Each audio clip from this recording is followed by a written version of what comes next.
د الله تعالی په فضل او کرم سره موږ د حج او د عمرې درسونه شروع کړي ونن الحمدلله دریم درس دی. دلته دا یو مسله ځان ته په ذهن کې کېدی بعضې ملګري داسې وي چې عمرې برابره شي نور علم ورسره نه پوهېږي نه دوباره چې کله بیا طواف ته راشي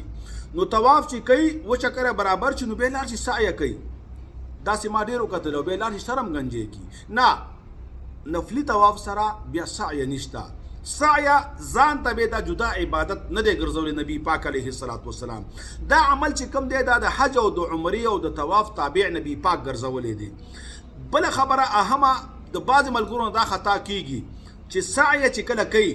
نو دا د اوو چکرو په ځای باندې د اوو ګردشتو په ځای باندې څوارلس ګردشه کوي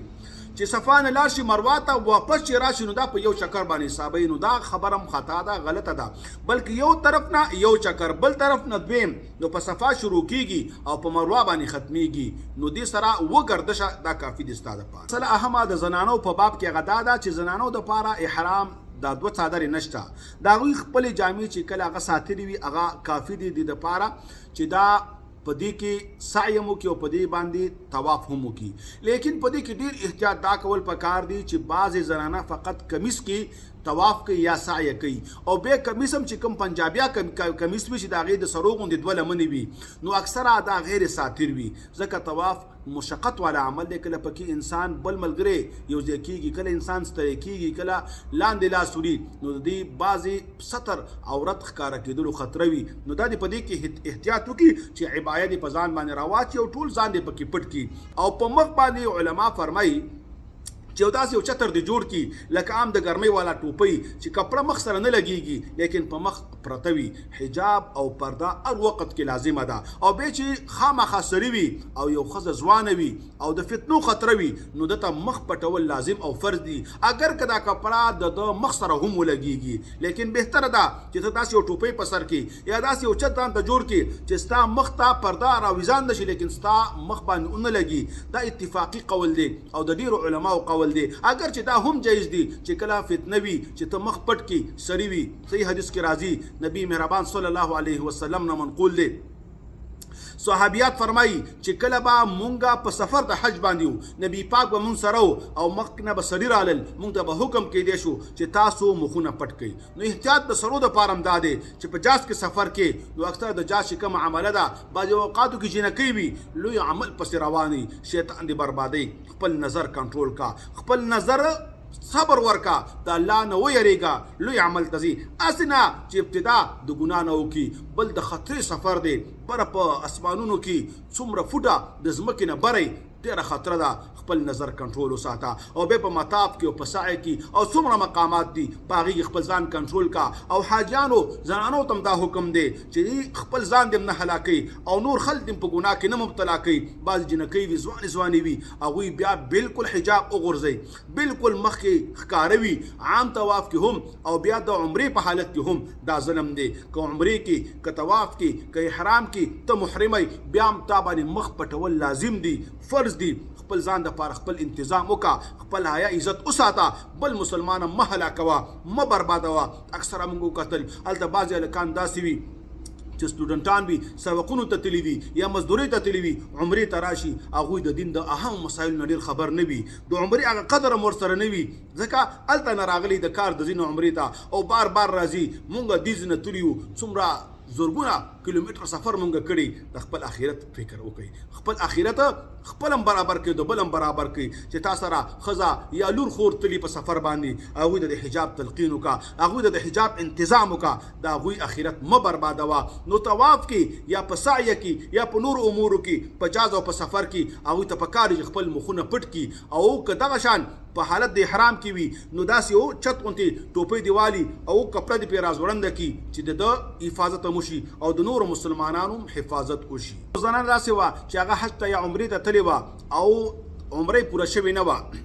او دا طواف کې پاتې و یا سعیه پاتې وه دا حیض ورته راغی یا نفاس ورته راغی نو په دې دوران کې به دا خپل د اعمال سټاپ کوي ځکه طواف خو په مسجد حرام کې دننه دی هلته خو نشي داخلي دی. سعیه اگر چې مخکې بهر وه صفا او مروه لیکن اوس په مسجد په حدودو کې داخله ده نو دا دوار اعمال به د ده نه تر یو وخت پورې ساقط وي لیکن دا ساقطي کې چې دا به نه کوي هغې دپاره به انتظار کوي او چې کله پاکه شي صفا ستره غسل وکړي بیا دې راشي او طواف او سعی دې وکړي لہذا په حالت د بیمارۍ کې به دا مسجد حرام ته نه راځي او کوم چې امور د حج دي نو د مسجد نه بغیر چې امور دي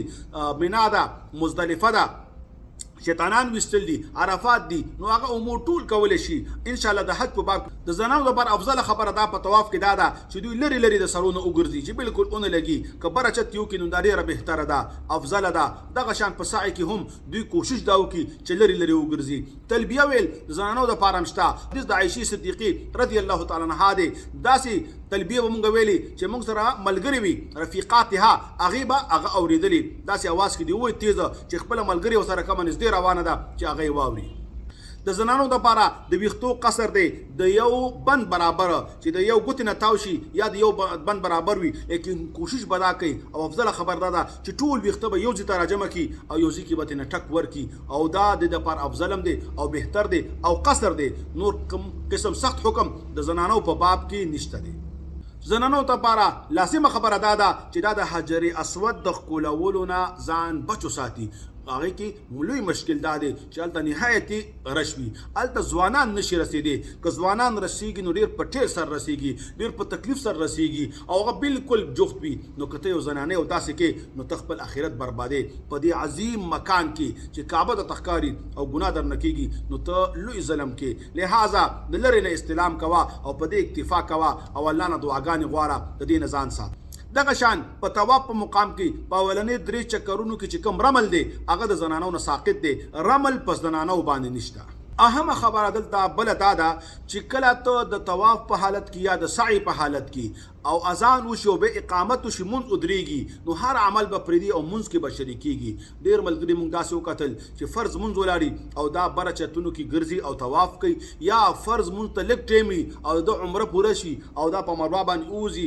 او سر ګنجې کوي او بیا ځي لامبي او جامې بدلوي نو دا ښه خبره نه ده ته عبادت دپاره راغلی او اهم عبادت چې 1 لاک باندې د هغې ثواب دی هغه مونځ دی نو خپل مونځونه د حرم په حدودو باندې کې حتی الوسع کوئ او یو حدیث کې من هم راغلی ده چې اذان وشي او بیت الجمعات نه وځي دا نه وځي مګر منافق نبی پاک علیه الصلاة والسلام فرمایلی دي الله تعالی دې وکړي چې په دې خبرو باندې مونږ عمل وکړو او الله دې د عظیم سفر د حج او عمرې ټولو ته بار بار نصیب کړي او اهمه خبره چې الله دې زموږ نه قبول کړي مونږ هم په خپلو مبارکو دعاګانو کې خامخا یادوئ وصلی الله تعالی علی خیر خلقه محمد وعلى آله واصحابه اجمعین